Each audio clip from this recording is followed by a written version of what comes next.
I kind of like that name. Volume.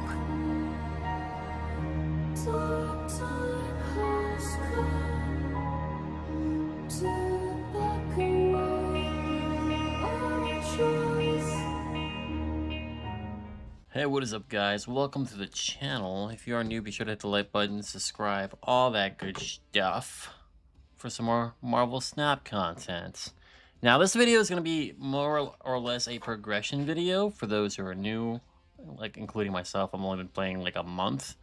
So, what can you expect as a 1-month player that uses his resources or uses your resources semi-decently and only buys the Battle Pass and the Gold Pass? I will say I only bought the normal Gold Battle Pass this time, not the Premium, where with Weapon X I did buy the Premium. And so I'll explain why I did this as we go. So, 1 month in, what to expect? Well, I assume you're roughly around the level I'm at, or a little less, or a little more. It just depends how much you play and like how well you're using your frame management leveling for your credits. I'm at 1,368, and I still have a long way to go to collect stuff. So, let's talk about it. My personal overall opinion on Marvel Snap as a 1 month player is overall relatively positive. I will say it kind of is a bummer when you open packs and packs and packs and packs from the leveling reward. You just never get what you're after. It happened to me. Now, that being said, luckily there is a fallback. You have this shop, but it's not always the greatest. 6,000 for a card is a little ridiculous, but the cards are usually good in the Series 5. Series 4, in my personal opinion, are not for me.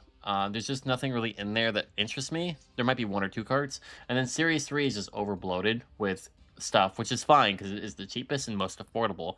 But unfortunately, from my personal look into the Series 3, the Series 5, Series 5 is where most of the cards that I want come from, which really sucks because that's the most expensive ones to get. So it is what it is. We do have the seasonal spotlight as well, so that's another 6,000 on top of it if you're interested in that spotlight. So, catching up, is it possible? It's not that you won't catch up, it's more or less how long it's going to take to catch up. You're limited on your credits if you're not spending, or even if you are spending, there's only so many bundles, there's only like one bundle that gives you credits, and it's like the $99 bundle or whatever. You do have bundles from the shop, like this one, but in my opinion this bundle isn't even good. You get no credits out of it. This bundle is not good. You don't get credits out of it. This bundle don't matter. This bundle doesn't matter. Like the bundles, in my opinion, are just not good most of the time. There are some bangers, but those are all when you're brand new and fresh to the game. You get really cheap, awesome packs early on, and then after like a week or two, they just go away, and then the packs are just, they're either you like them or you don't. They're not bangers anymore. The new player bundles are definitely the best ones that I've seen. So if you do join into Marvel Snap, you will have really good packs that are relatively cheap, like between 99 cents and $10. Now, I'm not gonna tell you to spend money. Obviously, you can play this game completely free to play. Even the Battle Pass units will go into the Series 5 or whatever they belong. Like, some of it goes to Series 4, some of it goes to Series 5 after the Battle Pass is done, which is really nice. It's just, once again, it's kind of bloated with a lot of stuff since you're so far behind. Hitting Infinite, really not that complicated. It can be a little frustrating at times, but just take a break. I have a whole video on how to hit Infinite. It's mostly patience, snap control, and understanding the fundamental of the game. Even I make mistakes still. It's gonna happen. You're gonna make a goofy mistake, lose a game here or there. It's gonna happen. It's all right. Just, take an L, play another game, and see what happens. Decks, you're really not. Oh, decks are interesting. Depending on what you get, you may have options to build a lot of decks, or you may have options not really to build a lot of decks. I have 4 decks, but I only play really 1. The other 2 are just for fun. Like, I have Ultron's deck, which is, it's a deck. I have Gambit Go Boom, It's fun but inconsistent. And then the actual deck that I use to grind is this one, but it still has its issues. I don't have null, which is like I'm missing 2 cards to make a really good like meta on level meta destruction deck, but like I'd like to go elsewhere too. Like I'd like to build another deck eventually. It's just I don't have any cards to build another deck, which is what I'm going to come to my next point, the battle pass. The battle pass or season pass, either way. How do I say this in a way that isn't in a negative way? Okay, so the battle pass, in my personal opinion, between the Spider-Man pass or the Spider-Punk pass, the Weapon X pass, and the Dragon pass, in my personal opinion, Weapon X was the best pass for newer players because you could use them early on. Where with the current battle pass, Chun Lao, it's not that you can't use him as a new player, it's just going to be very complicated to use him because of how he's ran. He's in certain decks, like at least with destruction, you were kind of like the game kind of gives you a lot of destruction cards, and they're like you're able to set yourself up with a decent destruction deck to use Weapon X in. He's also a finisher card. This is also technically a finisher card or a winning card. My biggest issue with this for new players is that the decks that you use him in, you're probably not going to have most of those cards. I've been playing for a month. I've checked all the decks out that he's in. I don't have most of those cards. I can't even build a deck. I have Kitty Pryde. That's it. Maybe another card or two of his, but like that he can pair with. But like, unless you have Locky, him, Kitty Pryde, I heard like Zombie Sentry. Like there's a zombie deck built around him that's relatively budget, I suppose, because it is Series 4 stuff, which is nice. You're not going to be able to really run this guy in much. He'll end up losing you the game. Like, it's crazy. He is a really good card. Unfortunately, new players, unless you have those niche cards that you can run him with, it's a decent amount of decks, but they're not budgetable unless you're lucky and you're able to pull those cards. So yes, he is good. Yes, you should pick up the pass, but don't expect to use this guy for a while. In my personal opinion, and from my own personal experience, I can't even run this guy. At least I can run Weapon X, right? At least I can run Weapon X, and I can tell you, Weapon X is a great pickup, right? Now, I'm not gonna say which one's better. It comes down to preference of decks, like Weapon X and him. It's gonna come down to preference. Do you run Destroy or are you running whatever he's in? Apparently he's really good. Like apparently he's really, really good, nearly busted, or maybe even busted. Weapon X is more so if he was allowed to stack like Null, and then you could play him like Null, even if it was just your stuff that you killed, he'd be so much better. Like he would be so much better. But since you have to have him on the field and then manually stack him, you might not get him in your opening hand or your second draw. And if he's not in your hand by turn 3, Weapon X is gonna like be a little bit like a situational pick for setting down, and might just be in your hand till the end of the game. Because like if he's out on the field in the first 3 turns, you're probably not using him, right? With this guy, you want him like it doesn't matter if he starts in your hand or he comes in your hand on the last turn, you can use him. So there's that. But enough about the battle pass.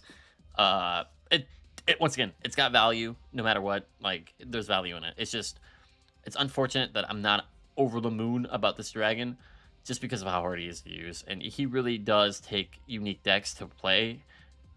Thankfully, some of them are Series 4 heavy, which is cheaper than Series 5. But once again, I'm not gonna sit here and be like, yeah, you can use him right away. At least for Weapon X, I could be like, oh yeah, you can use him right away. You can throw him in any early destruction deck that any functions, right? So it's that, right? Now, Conquest. This mode is actually relatively fun. I would say don't rush into this mode. Build yourself a deck that you can win semi-consistently with. Because even if you don't go to infinite with this, and you can at least hit gold, you're getting enough coins to like value the exchanges to grab the rewards. I will say the rewards in this aren't like omega hype. They're okay.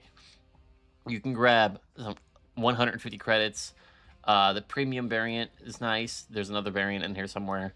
Like there's some nice stuff in here. It's just not like crazy. Right here, 150 credits. mystery variants. You're gonna be able to get the gold variant in 1 week. Cool title, I guess. You can get Nightcrawler kind of like mid-max if you want to. Unfortunately, you don't get the credits. And then you'll have like these random boosters that you can get for random characters, which is nice to have this as an option just to try to fill out more boosters on your character roster. The issue is it's all random. You don't get to pick what characters to go to, and that's kind of like my biggest like nitpick when it comes to collecting boosters is that you never get to pick the character that you want to put the boosters in. So it's like only when you get the play, like you have to play your deck to get the boosters. Essentially, like if you want a booster for a character, you have to play that character in that deck, right? So there you go. When it comes to currency, and being able to buy either a snap packs or the collector's cards, it's a decent amount. I'm not gonna sit here and be like, oh yeah, it's amazing. It's not bad. It's not great. It's in the middle. It just depends on if you pull anything worthwhile in those mystery packs that you're opening. If we go down, we can kind of see like 3,000 collectors here. You scroll down a bit more. They're kind of spaced out. 3,000 collectors right here. Scroll down. It was at 3,6, 9. Scroll down. 12. Huh. I'm at 15K now. It seems like a lot, but like it seems like a lot, but it really isn't. It's enough to get you fundamental card, like it's enough to get you enough cards to keep you happy, but it's not enough to really go crazy on a deck. Because think about it, 2 sets of these gets you 1 Series 5 cards. 2 sets of them. And they're so spaced. They are super spaced out. So, is that all of them? 21. I think that's it. There might be another one in here. There might be.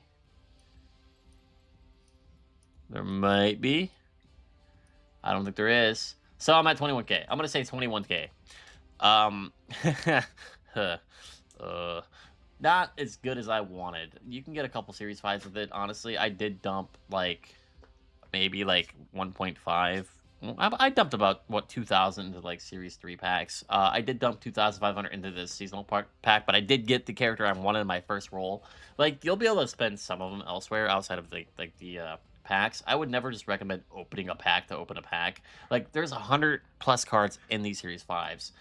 And you're not going to want them all. You're going to want certain ones. So, when it comes to collector budget, like the collector coin budget, it's not, like, I'll say it again, it's not great. It's not bad. It's okay.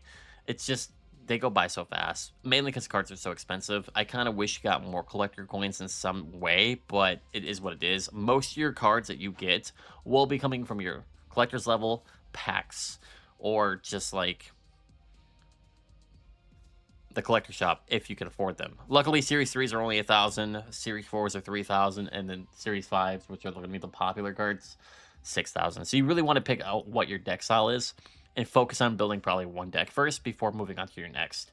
Once I finish my destruction deck completely and I'm happy with it, which I only need 2 more cards, Null, which is 1,000, and I think there's going to be one in here that I want, which is Nico, which is 6,000. So roughly 7,000 more collector coins worth for destruction, and I should be pretty happy with it as long as I don't release anything meta and new before I can move on to my next deck. But decks are expensive. There's 12 cards in a deck. It can get pretty pricey, especially if you don't pull what you want through the collector's level. Eventually, you should pull at least something, but from my personal experience, no. It's all RNG. But yeah, there you guys go. Deck wise, you should have one playable, usable deck relatively early on. Like the Ultron deck, if you Patriot, you should be able to hit Infinite. Not saying you can grind in Infinite, I'm just saying you should be able to hit Infinite or get close to hitting Infinite. Beating Conquest takes a bit more time. Other events that come into the game, I'm not sure how they function too much right now. I'm still new. I've only ever played one event, which is the one that we have currently. And then there was one before that had like fastball in it. It's just as long as you have a functional deck, it should be okay to grind. So getting a deck set up isn't too bad. It's just mid-maxing your deck to make it where you want it. It's gonna take a while. So yeah. So this is what it's like being a battle pass exclusive like gold monthly pack player. So that's like $20 to $25 a month. It's not too bad. If you are free to play, you'll be a little bit farther behind, but I don't think you'll be behind by much, honestly. Like, the pass does help the most. The gold is nice, but those bundles that roll in the shop for the gold pass, I never see them. That's why I have 3K gold up there. I just never see them. So as long as you're spending your resources wisely, you'll be able to stack up too. So that's gonna be it, guys. This is what it looks like being on a 1 month long account. It's not bad. You just have a bunch of random cards. Some of them are really good. Some of them are just kind of there. The Series 5s that you get, you may or may not use. Some you'll be able to snipe some out of the shop. For example, I sniped this out of the shop for 6K. Happy about it, of course. She's very good. But like, you gotta have patience. You gotta have patience. If they don't roll in the shop, it's just something you just gotta save your coins on if you're really trying to get certain characters. And hopefully, eventually, they roll in. It took me about a month just to see my first death. So, yeah, who knows how long it's going to take me to see Null or, like, Nico or whatever. At least you can pin them when you see them, so when you get the points, you can buy them eventually. It's just, it could be a while. Even though it's on a 7-hour refresh, it could be a minute before you even, like, see the character that you're trying to get. So, keep in mind, it's all about being patient, doing your dailies, doing your weeklies, which are very, very important. Always do your weeklies. These are your best resource income for your credits. You can get at least, I think, 1 to 2 infinite frames a week. Let's see, 100, 200, 250, 3. Yeah, I think it's 1 infinite frame a week, maybe 2, depending on the pass. So it's not a lot, but it's enough to get at least a couple rewards where I'm at. So I'm just grasping at anything right now. So thanks for watching. I hope you enjoyed, and I think Marvel Snap is a really good game that is worth playing in 2026. I've been really enjoying it. It's not perfect. I kind of wish collector coins came a little bit more often, but outside of that one thing, that and credits. I think credits are too niche, and I think collector coins are a little bit too niche, but everything else is really nice. Gold is easy. Everything else is really nice. So yeah, I don't have any other issues with anything. It's relatively easy to get character dupes. Just play the game with that deck, with that character in it, and then everything else will just kind of fall in. So thanks for watching. Hope you enjoyed. And yeah, your first month should be relatively fun. And then after that, it's all about grinding and keeping up with it. And it's going to slow down a bit, but, you know, it's cool. It's fun. It's a good card game. So thanks for watching. Hope you enjoyed. Peace.